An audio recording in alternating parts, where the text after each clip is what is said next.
Streamlining beef production from farm to plate is taking another step forward. The Canadian Roundtable for Sustainable Beef has launched the Certified Sustainable Beef Framework.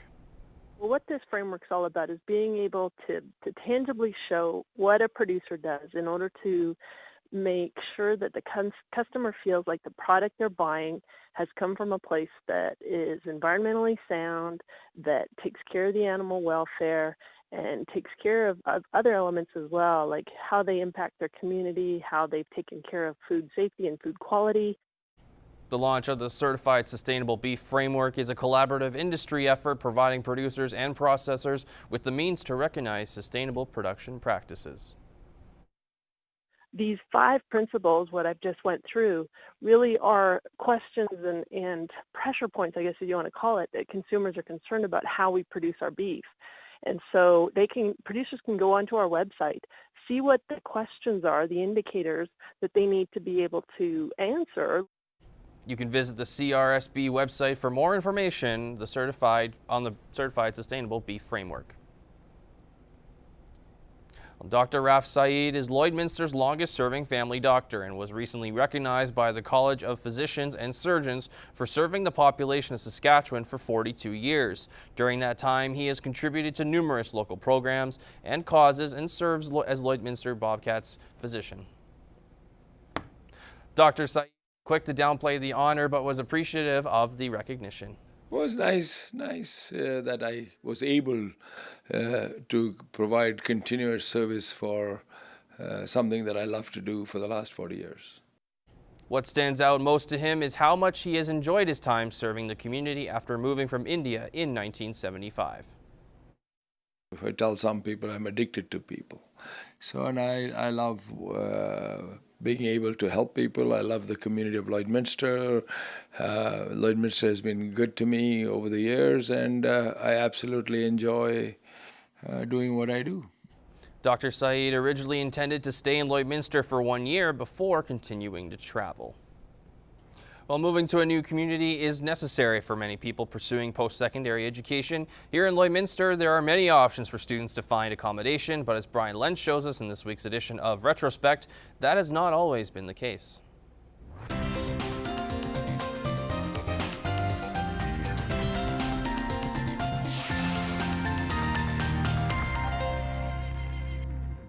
A lot of people being turned away every day. We're filled, and we've got a big waiting list. Getting 20 to 30 phone calls a day, turning people down. A common problem all across the city. People want to live here, but the no vacancy signs are hanging everywhere. With the vacancy rate basically at 0 in Lloydminster, it's pretty tough to find a place to live. But there is some relief on the way for students at Lakeland College. Elmer Nikiforik runs the residences on campus. He's worried the 0 vacancy rate number may be scaring away potential students. Students shouldn't be afraid to come here or scared that there isn't accommodation, because there is.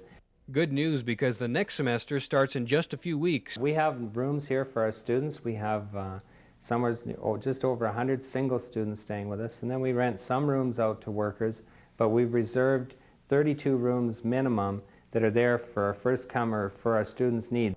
The stress of finding a place to live in Lloydminster has certainly changed in recent years. With the vacancy rate close to 17%, many students are choosing to live off campus. Maybe they're not having to share with 6 other roommates, so it's them on their own in a basement suite, or maybe it's them sharing with 1 or 2 other people.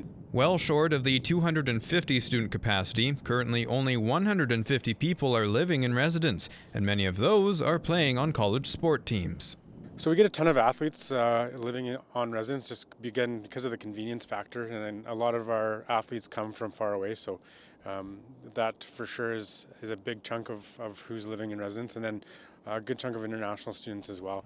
Despite many apartments being cheaper in town, Dyer says the convenience of living on campus is a big perk for students. You get the full experience living on campus. You get to meet lots of new people. You're super close to campus, so it's like a 30-second walk to class rather than having to start your car and drive and spend money on gas, and then everything's included in your rent too. That's all for Retrospect. I'm Brian Lentz. It's not very often regular athletes have the chance to oppose an Olympian, but that's exactly what the midget AAA Bobcats faced Friday night at the Civic. It was a unique league game for Lloydminster, and as Lance Phillips explains, the points almost didn't matter. Every 4 years, the Canadian women's Olympic team moves through Alberta, preparing for the upcoming Olympics. The ESO Series pits Canada's hockey women against many of the province's midget AAA boys teams, and Friday was Lloydminster's turn. The women improved their record to 9-4-1 with a 4-1 victory, but in the end, everyone won. I thought it was a great game, back and forth, lots of chances at both ends, and I think the guys just really enjoyed it. Yeah, I think anytime we play against the boys, they come out with a lot of heart and pride. It meant more because it was worth points for the league, and even though it was a grind of a game, we want to win, but it was just so fun to soak in and get the chance to be a part of this. Only a certain amount of people get this opportunity, and I'm just grateful I got to make the team this year and get this opportunity to play against these guys. It was a blast out there. The Bobcats began the game unexpectedly dominating their opponent, taking just under 5 minutes to open the scoring. A great Matthew Moorbutter goal was rivaled only by an equally good celebration. I don't think it hit me until I actually got to the bench, but putting a puck past an Olympian goalie, I don't think it gets much better than that. It's kind of almost a dream come true. Yeah, they came out pretty hot. They were ready to go. I think we had a bit of a slow start, caught us on our heels a little bit, but then we got going after that. I was really happy with just how our girls responded. We've been on the road a lot here, a lot of time on the road with not a lot of time off, so I was really happy with how they ended up playing tonight.